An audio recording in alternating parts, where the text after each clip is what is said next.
una sombra puede confundirnos fácilmente si no vemos esa sombra al lado del objeto que proyecta esa sombra. La imagen que verán en un momento, si tú solamente ves la sombra, podrías tú interpretar algo si no lo ves con el objeto que está proyectando esa sombra. Si tú solamente ves la sombra, parece ser que alguien te está saludando y te está diciendo hola, en inglés, obviamente. Pero no es eso lo que en verdad está pasando. Es solamente una sombra de un objeto que está proyectando esa sombra. Hoy estudiaremos la sombra de una realidad. Veremos la sombra, pero levantaremos nuestra mirada para ver la realidad. ¿Qué está proyectando esa sombra? No solamente nos enfocaremos en la sombra. Sí, quisiéramos ver eso que nosotros vemos aquí en el capítulo 25 al 27, pero también levantaremos nuestra mirada para ver hacia dónde dirige nuestra atención, para ver el objeto que proyecta esta sombra. Digo esto porque la Escritura nos dice que lo que hay aquí en el Antiguo Testamento, específicamente en este antiguo pacto, son solamente figuras, sombras de lo que vendría. Así lo dice el escritor de Hebreos, y déjeme citarlo en el capítulo 8, versículo 5, los cuales sirven a lo que es figura y sombra de las cosas celestiales, como se le advirtió a Moisés cuando iba a erigir el tabernáculo, diciéndole, mas haz todas las cosas conforme al modelo que se te ha mostrado en el monte. Estas cosas sirven como figuras, como sombras solamente. Así que al ver el tabernáculo veremos la sombra de una mayor revelación. No nos enfocaremos solamente en la sombra, porque en primera instancia el tabernáculo, que es lo que se describe en los capítulos 25, 26 y 27 del libro de Éxodo, el tabernáculo es la sombra de una realidad superior. ¿Y cuál es esa realidad superior? Pues un hogar donde habita la presencia de Dios. Un hogar donde habita la presencia de Dios. De hecho, acabamos de leer el versículo 8 del capítulo 25. ¿Cuál es el énfasis? Y harás un santuario para mí. ¿Para qué? Versículo 8 del capítulo 25. Y habitaré en medio de ellos. Ese tabernáculo no es el fin. Los objetos que hay en ese tabernáculo no son lo más importante. Es que allí está representada la presencia de Dios. Así que lo que Dios desea con este tabernáculo es mostrarles a este pueblo de Israel la importancia de la presencia de Dios entre ellos. No porque Dios estuviera necesitado de ellos, no porque Dios tuviera ansiedad y dijera, yo necesito estar entre ellos. No, sino porque el pueblo necesitaba la presencia de Dios entre ellos. Porque ellos no podrían cumplir el propósito por el cual Dios les había sacado de Egipto sin la presencia de Dios entre ellos. Es por eso la importancia de que el pueblo entendiera que lo importante de este tabernáculo no era el tabernáculo, sino la presencia de Dios. Y esto es lo que encontramos, mi querido oyente, no solamente aquí en el tabernáculo, sino que lo vemos a lo largo de la historia de la humanidad. Cuando tú vas a Génesis, tú te das cuenta que en los primeros dos capítulos y parte de el primero, encuentras un hogar que Dios diseña para nuestros primeros padres. Dios hace un hogar donde la presencia de Él está en medio de ese hogar. Y el hombre hablaba con Dios y se comunicaba con Dios. Pero en ese hermoso huerto, donde ellos habitaban con la presencia de Dios, en ese huerto que era el hogar del hombre inicial, entró el pecado. Y cuando el pecado entró, en Génesis 3, versículo 18, narra que el pecado hizo que Adán y Eva huyeran de la presencia de Dios, se escondieran de la presencia de Dios.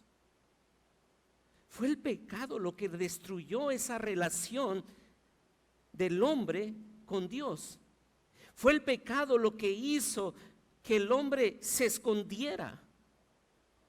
Fue el pecado lo que destruyó la relación entre la criatura y el Creador. Fue el pecado la forma en la que el hombre dijo: desprecio tu presencia. No me importa tu presencia, quiero mi soledad y mi independencia. Fue el pecado. Cuando Dios había diseñado todo para que ellos disfrutaran de la presencia, fue el hombre que levantó su mano y destruyó esa relación. Pero a pesar de eso, el propósito de Dios nunca cambió. Nunca cambió. Siempre vemos que Dios ha querido habitar entre su pueblo. No porque Dios necesite algo nuevamente, sino porque el pueblo le necesita a Él. Siempre Dios ha querido establecer un hogar para su pueblo, para que su presencia habite entre ese pueblo. Y el tabernáculo, ahora vamos a Éxodo, fuimos de Génesis y ahora regresemos a Éxodo, tiene ese propósito de mostrar la belleza de ese primer hogar, donde los primeros padres, Adán y Eva, pudieron disfrutar de esa presencia. Pero también tiene el propósito, no solamente de mostrarles hacia el pasado ese bello hogar donde disfrutaron la presencia de Dios, sino también tiene el propósito de mostrarnos algo hacia adelante y mostrarle a este pueblo algo hacia adelante. Que ellos tendrán un mejor hogar, no un Edén, algo mucho mejor que el Edén, algo más bello que el Edén, donde Dios habitará entre su pueblo, no de forma temporal y portátil y móvil como el tabernáculo, sino que Dios habitará permanentemente entre el pueblo. Veamos por unos minutos rápidamente la estructura de estos capítulos. Y de los capítulos que nosotros encontramos desde el 27 en adelante, desde el 25 en adelante, estamos estudiando Éxodo y hemos llegado aquí al capítulo 25. Y en el capítulo 25 inicia la descripción de el tabernáculo. Del capítulo 25, 26 y 27 es la forma, nosotros encontramos la narrativa donde Dios le habla a Moisés y le da todas las instrucciones para el tabernáculo. Después nosotros encontramos en el capítulo 35 al 38, que no lo veremos, sino que tiene mucha similitud entre estos dos bloques de capítulos, del 35 al 38, la preparación y la construcción de esos elementos. 25 al 27, Dios le dice a Moisés las instrucciones. Capítulos del 35 al 38, ahora Moisés y el pueblo comienzan a construir y preparar ese tabernáculo. Y en el capítulo 40 vemos cómo erigen o cómo levantan ya y forman ese tabernáculo. Ahora, espero que esto ayude a tener un panorama general de los capítulos.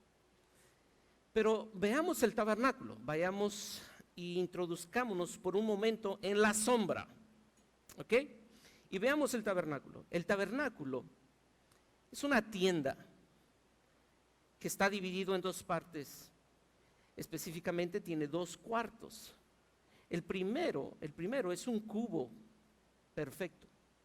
Ese cubo es el lugar santísimo. Y si pueden proyectar la segunda imagen para que sé que puedo estar hablando y ustedes se pueden imaginar, pero creo que ayuda un poco.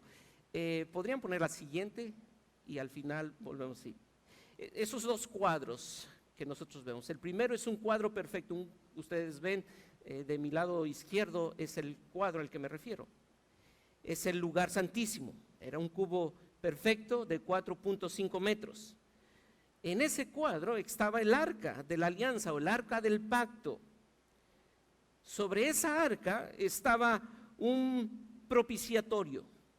Ese propiciatorio, que ustedes lo ven abajo de ese cuadro perfecto, ese propiciatorio estaba compuesto, era una cubierta que consistía de una lámina sólida de oro, pero tenía 2 querubines que tocaban sus alas. Ese propiciatorio y esa arca del pacto representaba la presencia de Dios. Ese cuadro era el trono, representaba el trono de Dios. Y los querubines estaban allí para cuidar al hombre de la presencia de Dios. Porque la presencia de Dios no podía ser vista por el hombre sin que el hombre fuera exterminado en ese mismo momento. Así que las alas de los querubines extendidas mostraban la presencia de Dios. Y es allí donde brillaba esa famosa expresión del Shekinah, la palabra Shekinah, que es la presencia de Dios, la gloria de Dios. Y nadie podía entrar a ese cuadro, a ese cubo, porque era el lugar santísimo, excepto el sumo sacerdote, que entraba una vez al año. La otra cámara, o la otra recámara, o cuarto, es 2 veces ese cubo, que es el lugar santo. Este lugar santo estaba abierto solamente al sacerdote. Y este lugar tenía algunos elementos. El candelero de oro, que a propósito agradecemos al hermano Daniel Puente, que dentro de todas sus colecciones tiene muchas cosas y trajo aquí un candelero. Y ahorita veremos qué representaba, pero siempre ayuda un elemento como eso para ilustrar. Ese es el candelero, esto ilustra un candelero, no es el candelero de oro, no se lo vayan a llevar, por favor. Pero este era una muestra de un candelero. Y dentro de este lugar santo estaba el candelero, también estaba una mesa, la mesa de la propiciación, y también un altar de oro para el incienso.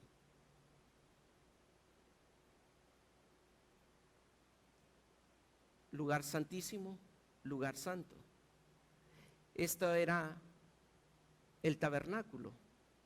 Pero el tabernáculo, ahora sí, si pueden volver a el tabernáculo estaba dentro de un espacio más grande, y ese espacio rodeaba el tabernáculo, y el espacio que rodeaba el tabernáculo se llamaba el atrio del tabernáculo. Y en ese espacio del atrio era el lugar donde podría entrar el pueblo, pero entraba por una puerta que está a mi derecha, no se alcanza a distinguir las letras, pero es una puerta que no estaba cerrada para el público, sino que podían entrar, estaba abierta para el israelita común, pero por esa puerta tenían que entrar. Y cuando entraban, en ese atrio había un altar de bronce, inmediatamente te topabas con el altar de bronce que ves allí.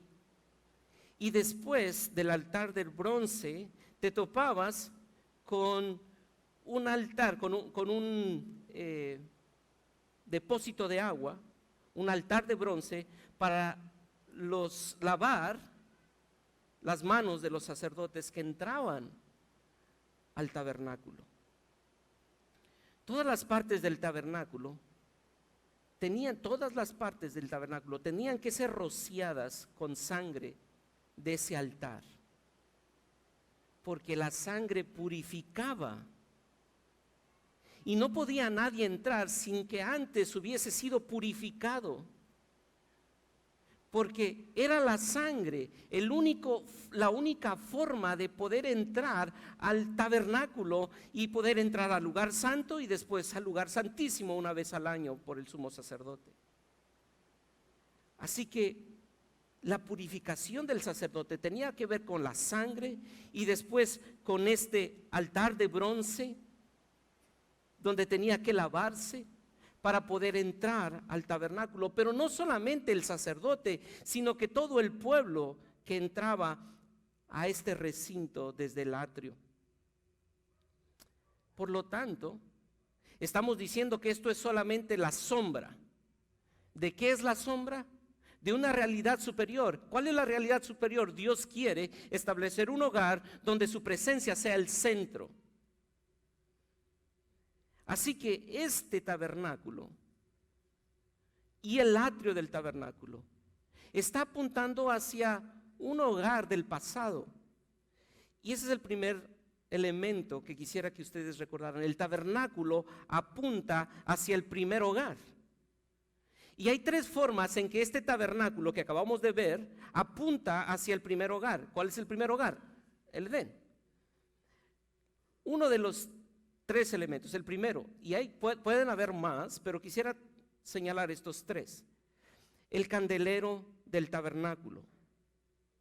Este candelero estaba allí en el lugar santo porque no había ventanas y era la única forma de tener luz en ese lugar santo. Pero el candelero está formado y Dios le da la instrucción a Moisés que lo forme de una forma, válgase la expresión, que represente un árbol. Este candelero tiene la forma de un árbol. De hecho, cuando tú ves sus cálices, sus depósitos, te das cuenta que está formando una flor que da luz. Y eso inmediatamente nos conecta con lo que había allá en el huerto del Edén. ¿Recuerdas que en medio del huerto, Génesis 2:9, había un árbol de vida? Que era lo que daba esperanza y vida al ser humano. Dios había puesto un referente allí del árbol de vida. Era lo que sustentaba. Dios había decidido poner un árbol de vida allí. Así que el candelero apunta hacia el primer hogar. Pero una segunda forma en que nosotros vemos que este tabernáculo apunta hacia el primer hogar es también la forma del tabernáculo. Para ti y para mí, cuando tú ves el tabernáculo, pues ves una tienda, literalmente una casa de campaña. Y para nosotros no significa mucho eso. ¿Quién de nosotros haría un hogar en una casa de campaña? Pero cuando tú lo trasladas y piensas en el contexto en el que están viviendo estas personas, las tiendas son precisamente ¿qué? Sus hogares. Ellos están habitando en tiendas y las tiendas para ellos son la forma en la que ellos pueden vivir. Son un hogar. Así que este tabernáculo es el hogar donde está la presencia de Dios y podrá habitar la presencia de Dios a través de un sacrificio con el hombre. Ahora Dios le dice que antes el Edén era el hogar donde habitaba la presencia de Dios y el hombre. Pero ahora el tabernáculo, una pequeña tienda, será el lugar donde Dios habita entre su pueblo, un pueblo de pecador. En el Edén, Él habitaba en aquel hogar bello, diseñado por Él. Pero ahora, nuevamente, Él diseña el hogar donde va a habitar entre su pueblo. Y un tercer elemento que nos hace pensar en que este tabernáculo está apuntando no solamente en la sombra, sino que está apuntando hacia un hogar del pasado. Dijimos el candelero, dijimos la forma del tabernáculo, pero también un tercer elemento es los materiales y la orientación del lugar con que es construido y hacia dónde es construido este tabernáculo. La lista de materiales que Dios decide usar para construir, para que estos hombres construyeran el tabernáculo, son los elementos que nosotros encontramos también que había en Génesis, en ese huerto del Edén. Los materiales que se utilizaron para el tabernáculo comienza, si tú lees el capítulo 25, comienza con oro y termina con ónice. Pero esto es lo que había en el huerto: oro y ónice, si tú vas a Génesis capítulo 2, versículo 11 y 12.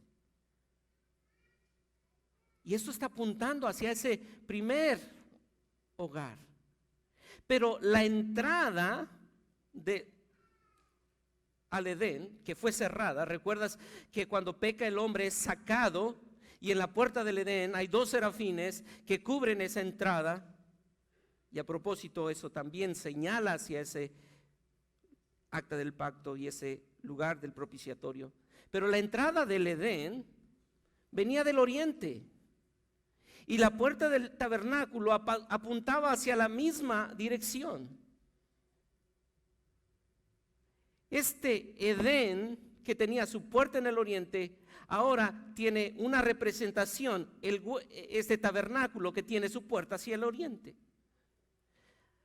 Pero déjeme señalar algo y hacer una nota. El tabernáculo, cuando tú ves toda la descripción del tabernáculo y toda la forma en que es construido el tabernáculo, fue diseñado para ser un tabernáculo portátil. ¿Por qué? Porque el pueblo era nómada y estaba moviéndose de un lugar a otro. Así que el tabernáculo también tenía que ir de un lugar a otro. ¿Hasta qué punto? 500 años después, Salomón decide construir un templo. Y ahora el pueblo ya no es nómada, ya tiene un lugar, un territorio. Y en ese territorio construyen un templo donde la presencia de Dios ya no será portátil, porque ahí deciden habitar por la gracia de Dios. Así que no es que el tabernáculo era lo importante, sino que ellos mismos se habían dado cuenta que lo importante era la presencia de Dios.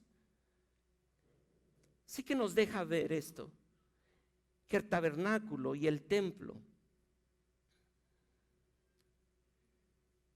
es la forma en que Dios decide mostrar que su interés es habitar entre su pueblo y establecer un hogar donde su presencia sea central. De hecho, todo lo demás que vamos a ver, te das cuenta que el tabernáculo era medular. Las 12 tribus estaban rodeando ese tabernáculo. Pero esto nos permite ver que Dios decide habitar entre su pueblo, pero hay un problema. Génesis 3. El pecado destruyó la relación entre el Dios creador y la criatura. Y el hombre sigue siendo pecador. Los israelitas siguen pecando, siguen diciendo vamos a obedecer y no obedecen. Esta es la realidad. Así que la misma estructura del tabernáculo nos deja ver que Dios no solamente quiere habitar entre su pueblo, sino que provee lo necesario para habitar entre su pueblo. La presencia de Dios estará entre ellos. Sí, y solo si hay sangre derramada para propiciar el pecado del pueblo. Dios no puede habitar entre su pueblo a menos que haya sacrificio y sangre derramada. Cuando tú ves la descripción, de hecho, de Éxodo 25, 26 y 27, te das cuenta que no hay un orden. No comienza de la mesa del arca del pacto, no comienza de allí hacia afuera, sino que hay una distribución que pareciera ser desordenada. Pero tiene toda la intención Moisés de mostrarnos que lo principal es la presencia de Dios. Cuando comienza a hablar de las cosas importantes como la santidad de Dios en esa arca del pacto. Pero inmediatamente después muestra que el problema para entrar a la presencia de Dios, donde está el arca del pacto, es el pecado y necesita sangre derramada. Porque eso es la solución a este problema. Así que ve conmigo al capítulo 27 de Éxodo.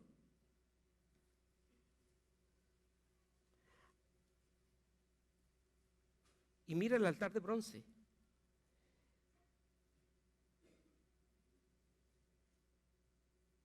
Harás también ahí un altar de madera de acacia de 5 codos de longitud y de 5 codos de anchura. Será cuadrado el altar y su altura de 3 codos.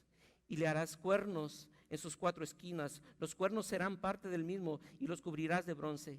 Harás también sus calderos para recoger las cenizas y sus paletas, sus tazones, sus garfios y sus braseros. Harás todo y sus utensilios de bronce.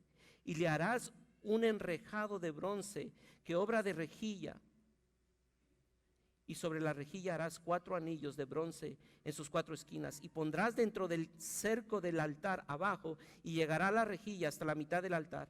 Harás también varas para el altar, varas de madera de acacia, las cuales cubrirán de bronce. Y lo que está describiendo aquí es que este altar de bronce será el lugar donde se sacrifique y se lave el sacrificio, porque ese será el medio para solucionar el problema del pecado del hombre. El camino de regreso a la presencia de Dios es a través de un sacrificio, y este altar de bronce será lo primero que encuentre el pueblo.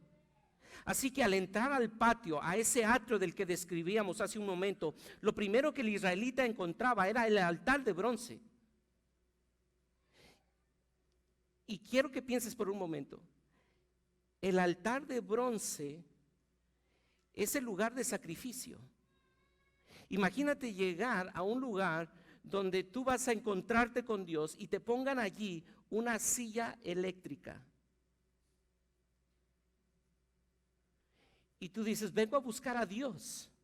Y lo primero que te dan, para que veas, es un sacrificio. Porque el problema no es la presencia de Dios, sino tu pecado. Y allí es en ese altar, en el altar de bronce, donde se sacrificaba.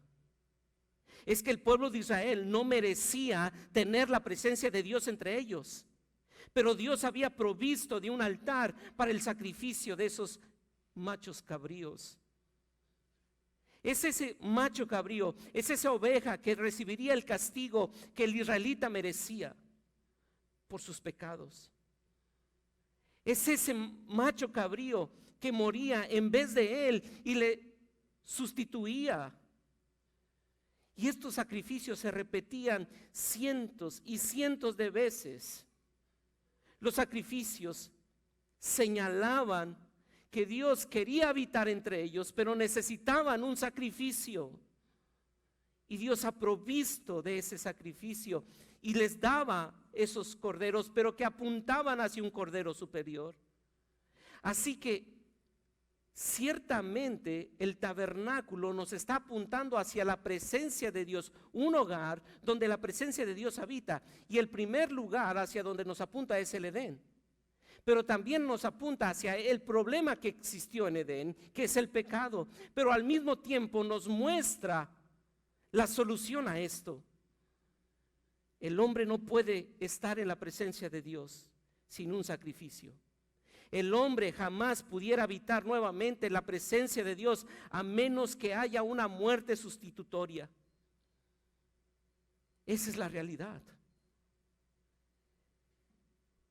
E Israel practicó esto, pero debería haber visto lo que Dios prometió en Génesis 3:15, que vendría de la simiente de la mujer. Uno que heriría a la simiente de la serpiente en la cabeza. Esa era la promesa: vendrá un cordero que va a romper el pecado. Y llegó. Sí, llegó. Quisiera pedirte que vayas conmigo a Juan capítulo 1.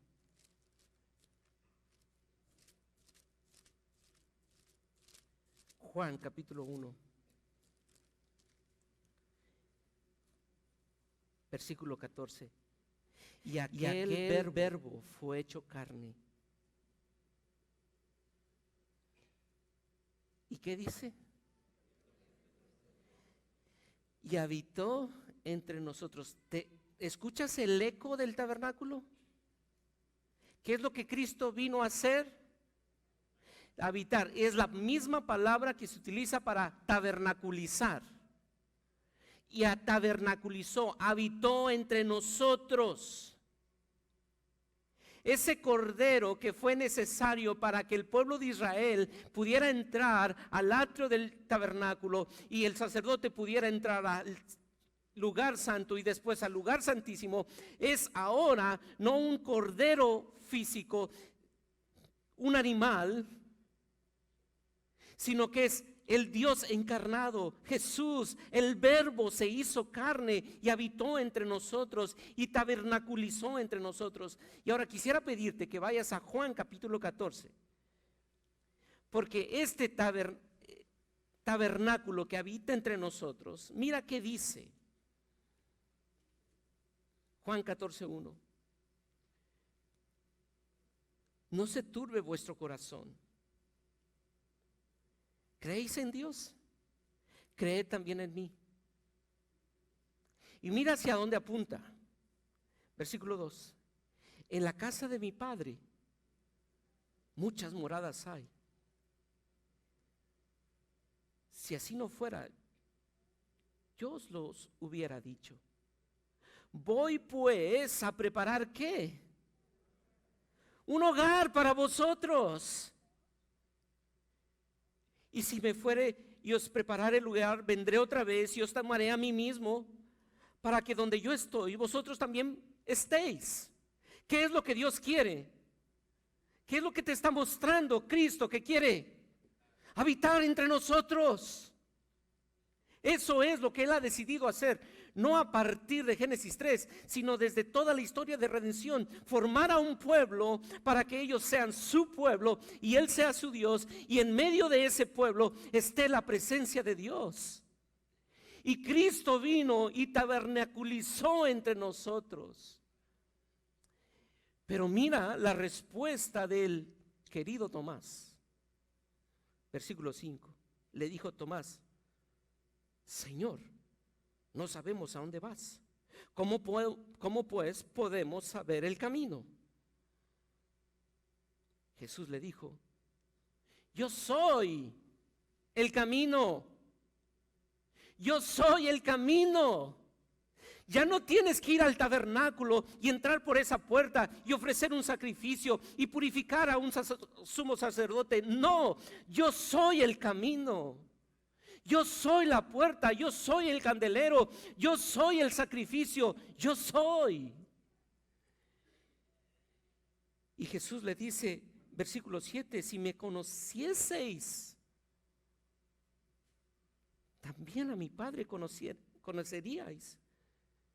Y desde ahora le conocéis y le habéis visto. ¿Por qué? Porque Jesús es el camino. Porque Él es el sacrificio. Él es el sacrificio que terminó con todos los demás sacrificios. Él es el sacrificio al que señalaban todos esos cientos y miles de carneros que murieron. Él es el sacrificio, su sangre es esa sangre representada en esa sangre derramada en los utensilios del tabernáculo. ¿Y sabes por qué? Porque Él es Dios con nosotros. Él es Dios con nosotros. Él es el tabernáculo de Dios. Ya no necesitamos un tabernáculo físico hecho por manos de hombres. Él es el tabernáculo. Él es la presencia de Dios. Y vimos su gloria, gloria como del unigénito del Padre, lleno de gracia y verdad. Ya no es un tabernáculo donde está la presencia de Dios y nos hace huir. No, este es un tabernáculo superior. Es un tabernáculo lleno de gracia. De gracia. Que te dice el tabernáculo: si estás cansado, ven a mí, que yo te haré descansar. Llega a mi yugo y mis cargas y aprende de mí, que soy manso y humilde de corazón. No huyas de mí, ven a mí. Descansa en mí, gózate en mí, porque yo soy quien habito entre ustedes. Es Cristo. Es Cristo el tabernáculo. Es Cristo el sacrificio. Es Cristo hacia donde apuntaban todos estos elementos del tabernáculo. Porque recuerdas que había entre el lugar santísimo, esos dos cuadros o dos recámaras que vimos, lugar santísimo y lugar santo. Entre el lugar santo y el lugar santísimo había un velo.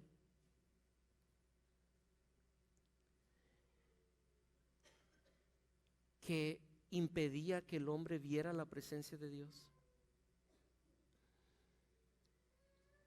Y este velo del lugar santísimo estaba precedido, o en el lugar santo estaba el candelabro, y también estaba una mesa de los panes. Estos dos elementos prometían que pronto estarías en esa presencia de Dios, que había esperanza, pero aún estaba ese velo. Pero ese velo, Mateo nos describe que ese velo, el día en que Cristo fue crucificado, ese velo se rompió. Ese lugar santísimo ya no está reservado para el sumo sacerdote. Ese velo ya no está reservado para esos que practican un sacrificio. No. Por la obra de Cristo, ese velo fue roto y el lugar santísimo está abierto para aquellos que creen en el sacrificio de Cristo. Así que el tabernáculo no solo apunta hacia el Edén, que seguramente es fascinante pensar en ese primer hogar, sino que apunta hacia una gloria superior, hacia Jesús, el Dios único, el unigénito del Padre. Él es nada más y nada menos que el Dios encarnado. Él es el creador y sustentador del universo, que por amor a nosotros se hizo hombre para sustituirnos en esa cruz. Tú y yo no merecíamos más que recibir ese sacrificio y esa silla eléctrica, pero vino Él para tomar tu lugar y mi lugar. No es lo mismo contemplar una columna de nube o una columna de fuego, porque esa gloria es impersonal. Pero Cristo es la manifestación visible de la gloria de Dios, que nos deja ver su amor, su bondad, su compasión, su misericordia, su bendita gracia, para que tú y yo entendamos que la gloria de Dios no es impersonal. La gloria de Dios es una persona que nos ha mostrado su carácter y su belleza. Y mi querido oyente, porque Cristo abrió el velo al lugar santísimo, tú y yo debemos acercarnos para reflejar su gloria, esperando la redención final. Porque Cristo abrió el velo al lugar santísimo, debemos acercarnos para reflejar su gloria, esperando la redención final. Y quisiera pedirte ahora que me acompañes a Hebreos capítulo 9 y vamos a leer algunos versículos de Hebreos capítulo 9, porque eso nos dará luz para un segundo elemento que quisiera estudiar contigo. El tabernáculo apuntó hacia el primer hogar, pero también quisiera ver que el tabernáculo apunta hacia nuestro hogar presente y futuro. Y Hebreos capítulo 9, quisiera que me acompañaras. Leímos hace un momento este pasaje, pero acompáñame a leer versículo 11 y 12 y después yo te seguiré guiando. Versículo 11 y 12. Pero estando ya presente Cristo, sumo sacerdote de los bienes venideros, por el más amplio y más perfecto tabernáculo, no hecho de manos, es decir, no de esta creación, y no por sangre de machos cabríos ni de becerros, sino por su propia sangre, entró una vez para siempre en un lugar santísimo, habiendo obtenido ¿qué? Eterna redención. No parcial redención, sino eterna redención. Ahora versículo 24 y 25. Porque no entró Cristo en el santuario hecho de manos, figura del verdadero, sino en el cielo mismo, para presentarse ahora por nosotros ante Dios. Y no para ofrecerse muchas veces como entra el sumo sacerdote en el lugar santísimo cada año con sangre ajena. No. Versículo 28. Así también Cristo fue ofrecido una sola vez para llevar los pecados de muchos. Pero ahora mira cómo va a ascender el argumento. Y aparecerá, ¿qué? Y aparecerá por segunda vez, sin relación con el pecado, para salvar a los que esperan. A los que esperan. Ahora, ve conmigo al capítulo 10 de este mismo libro de Hebreos y acompáñame a leer el versículo 19 al 25. Así que, después de haber dicho todo lo que Cristo ha hecho, el autor de Hebreos dice, así que, hermanos, teniendo libertad para entrar al lugar santísimo por la sangre de Jesucristo, por el camino nuevo y vivo que Él nos abrió a través del velo, esto es, de su carne, y teniendo un gran sumo sacerdote sobre la casa de Dios, versículo 22, acerquémonos con corazón sincero, en plena certidumbre de fe, purificando los corazones de mala conciencia y lavados los cuerpos con agua pura. Pero quisiera pedirte que leas conmigo el versículo 23 al 25. Mantengamos firmes sin fluctuar la profesión, porque fiel es el que lo prometió. Y considerémonos unos a otros para estimularnos al amor y a las buenas obras, no dejando de congregarnos como alguno tiene por costumbre, sino exhortándonos tanto más cuando veis que aquel día se acerca. Nota la relación entre este privilegio del sumo sacerdocio de Cristo y lo que hoy disfrutamos y decimos gloria a Dios porque Cristo se encarnó y habitó entre nosotros, pero ese concepto no es solamente teológico, nos lleva a una práctica en el presente. El tabernáculo apunta hacia nuestro hogar presente y futuro. ¿Cuál es nuestro hogar presente? El cristiano y la iglesia, mi querido oyente, escucha esto, el cristiano y la iglesia es la representación del tabernáculo en el presente.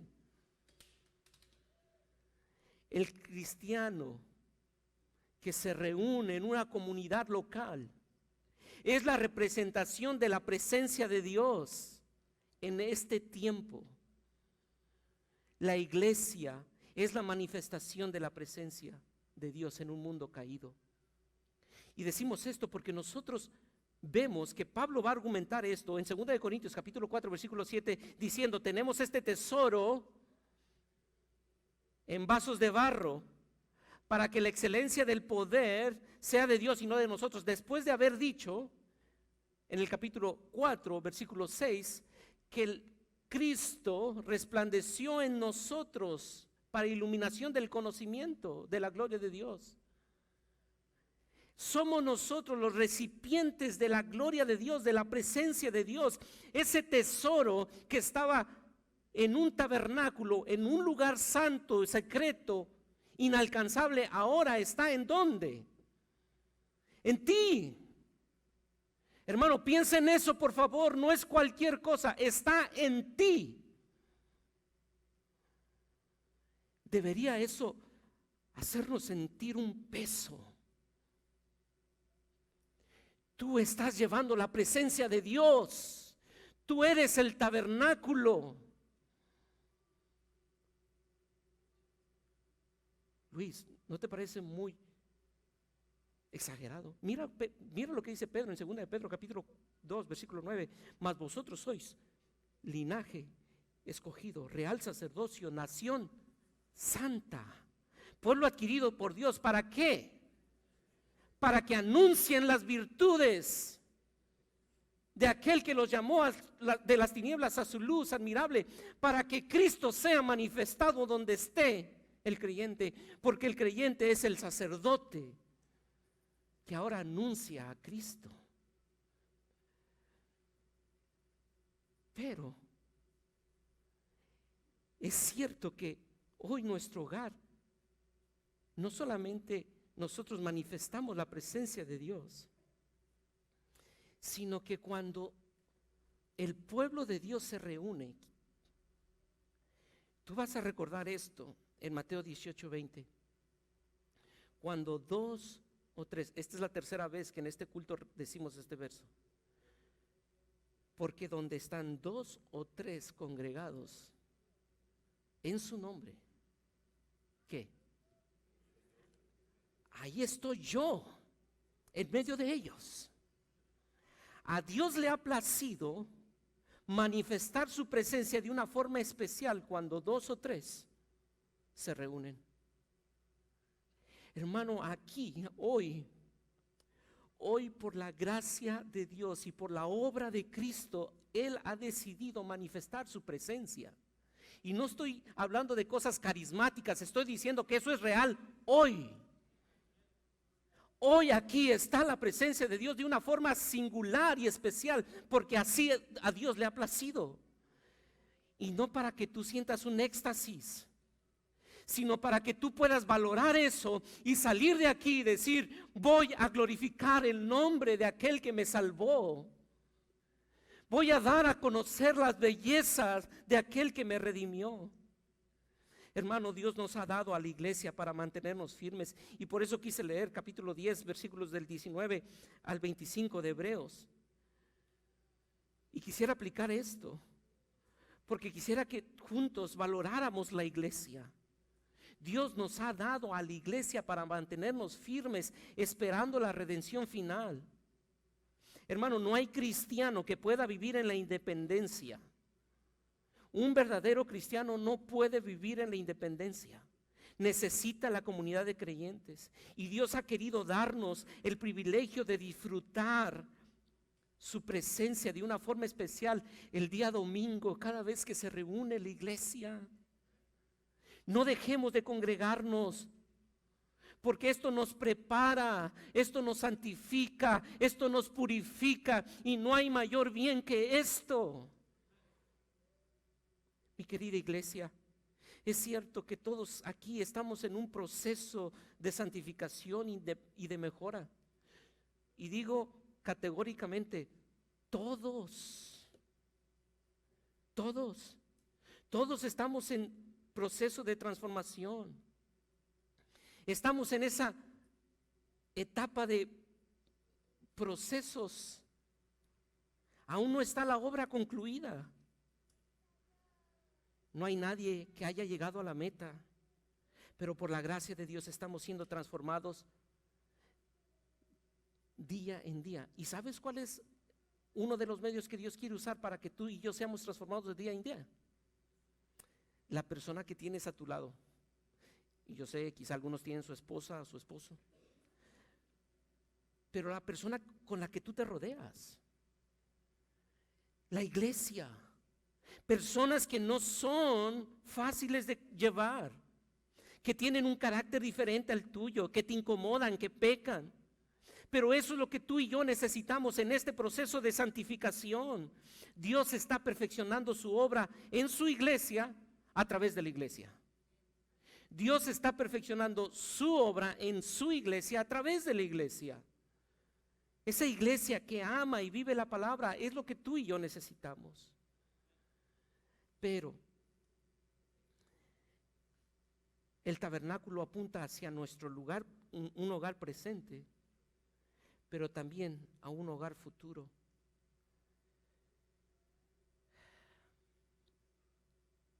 Quisiera pedirte que me acompañaras en dos pasajes más. Segunda de Corintios capítulo 5. Y les pido un poco de su paciencia. Sé que ya llegué al minuto 50, pero un poco de su paciencia. Segunda de Corintios capítulo 5.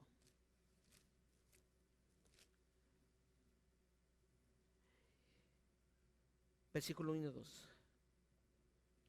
Porque sabemos que si nuestra morada terrestre, este tabernáculo, se deshiciere, tenemos de Dios un edificio, una casa no hecha de manos, eterna en los cielos.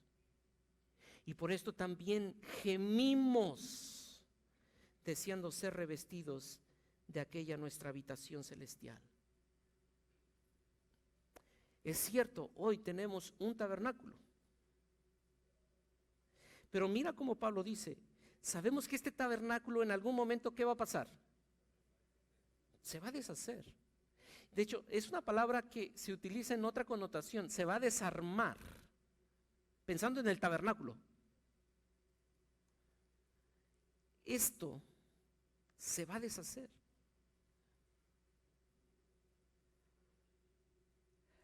Y Pablo está consciente de que este cuerpo, son solamente estructuras temporales, al igual que aquel primer tabernáculo.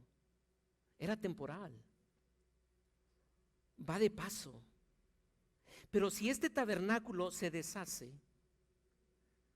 tengo una esperanza. No es el fin, hermanos, no vivimos para que este cuerpo permanezca eternamente. Este cuerpo en este mundo caído se va a deshacer.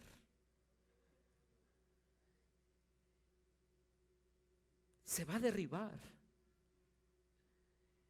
Esto significa que nuestro cuerpo no podemos considerarlo como lo más importante, porque la vida no consiste en este cuerpo, hay algo más que este cuerpo. Y sabes, este cuerpo no soy yo, realmente no soy yo,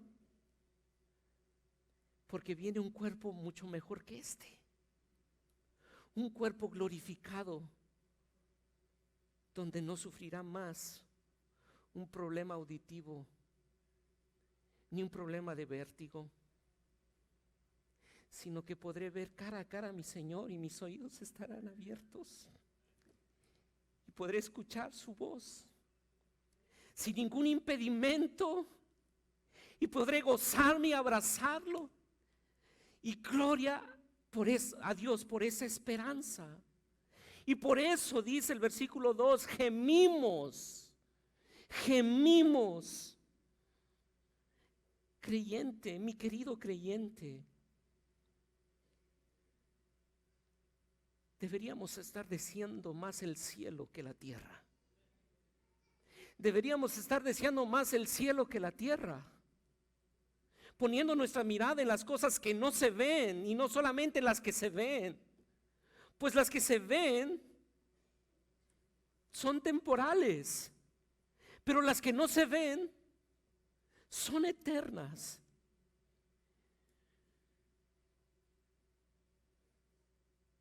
¿Por qué estamos tan cómodos en esta tierra cuando somos temporales? No es que debamos buscar la aflicción, y no es que debemos de autoflagelarnos, no, pero deberíamos evaluar si nuestras vidas están completamente dedicadas para buscar un confort en esta tierra, o si en verdad estamos poniendo nuestra mirada en las cosas del cielo. ¿Cuándo fue la última vez que tú gemiste para que pronto este tabernáculo sea desarmado, pero sea armado en la eternidad? ¿Cuándo fue la última vez? ¿Cuándo fue la última vez que tú deseaste estar más allá que aquí? Creo que muchas veces nuestras oraciones son más, danos más aquí, que lo que pedimos estar allá. Cuando eso es mejor. Y Pablo dice, yo no sé qué escoger, porque para mí el vivir es Cristo y el morir. Morir es ganancia. Es mucho mejor. Pero también esto tiene una aplicación para ti, mi hermano. Quizá ahora mismo estás enfrentando un dolor, una enfermedad, quizá una incapacidad en tu propio cuerpo. Recuerda que pronto este cuerpo será transformado en un cuerpo glorificado, donde el efecto de la caída no tendrá más poder sobre nosotros.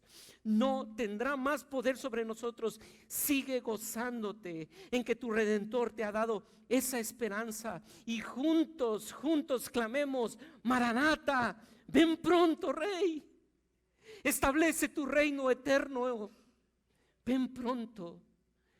Gemimos. Porque quisiera terminar llevándote a Apocalipsis capítulo 22. Y este es un eco preciso de lo que nosotros vimos en Éxodo 25.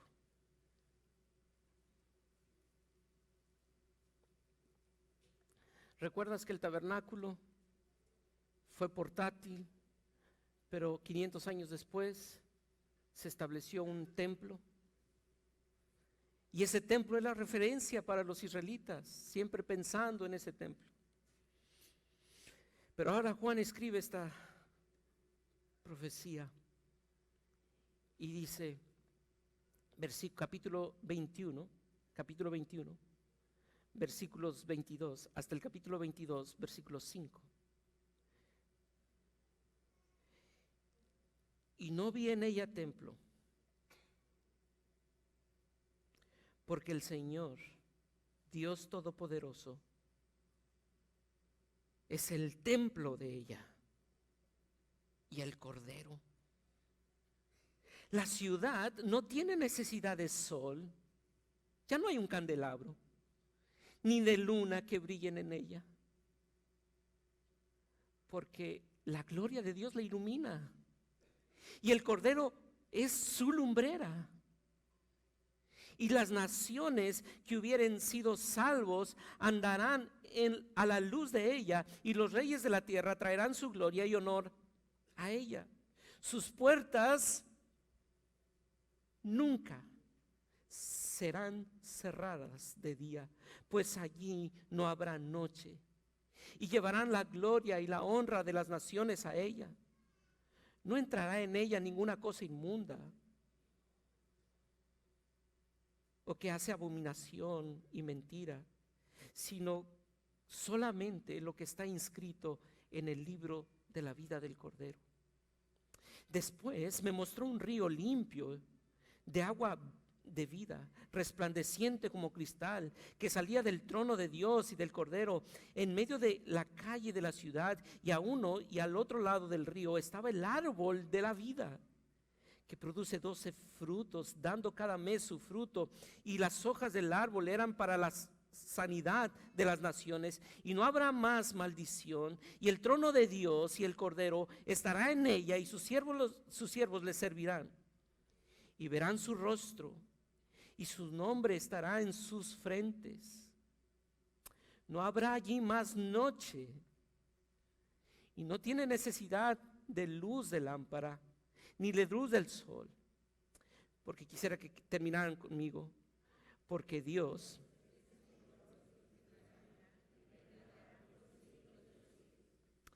¿quién habitará y reinará en medio de su pueblo? Cristo, el Cordero de Dios. Y hermano, porque Cristo abrió el velo al lugar santísimo,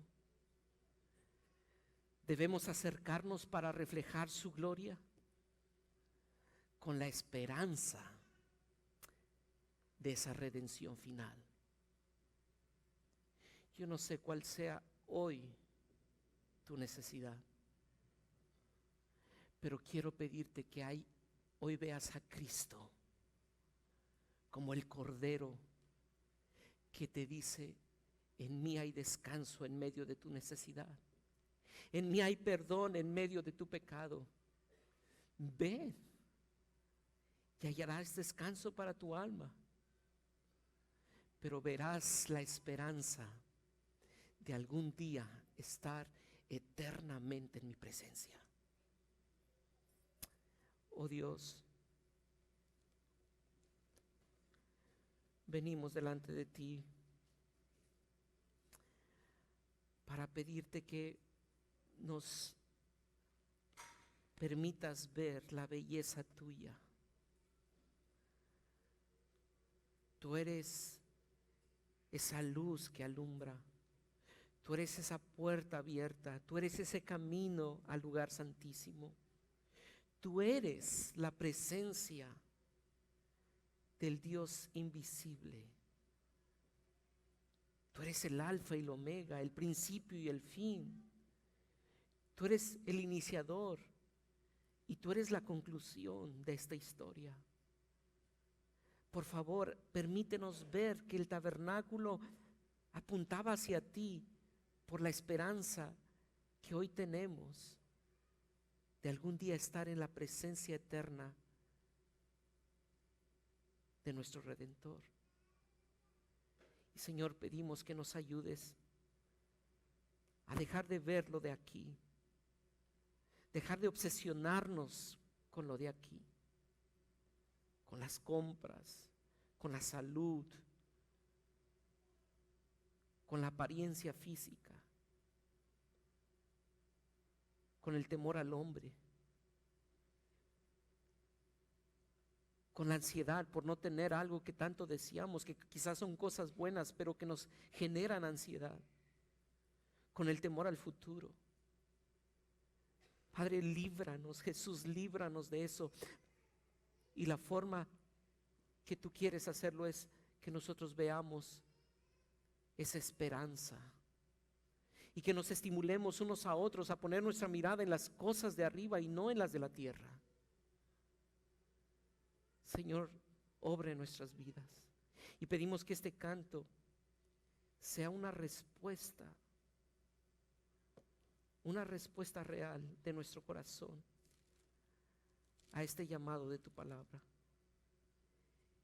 y que podamos hoy al cantar pensar en esto, al que está sentado en el trono, al alfa y el omega, el principio y el fin,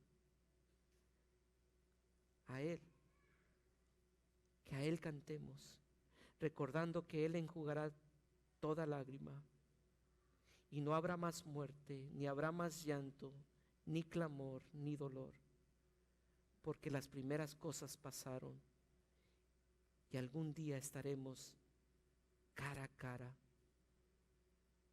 abrazándolo y disfrutándolo por la eternidad. Bendito seas en Cristo Jesús. Amén y amén.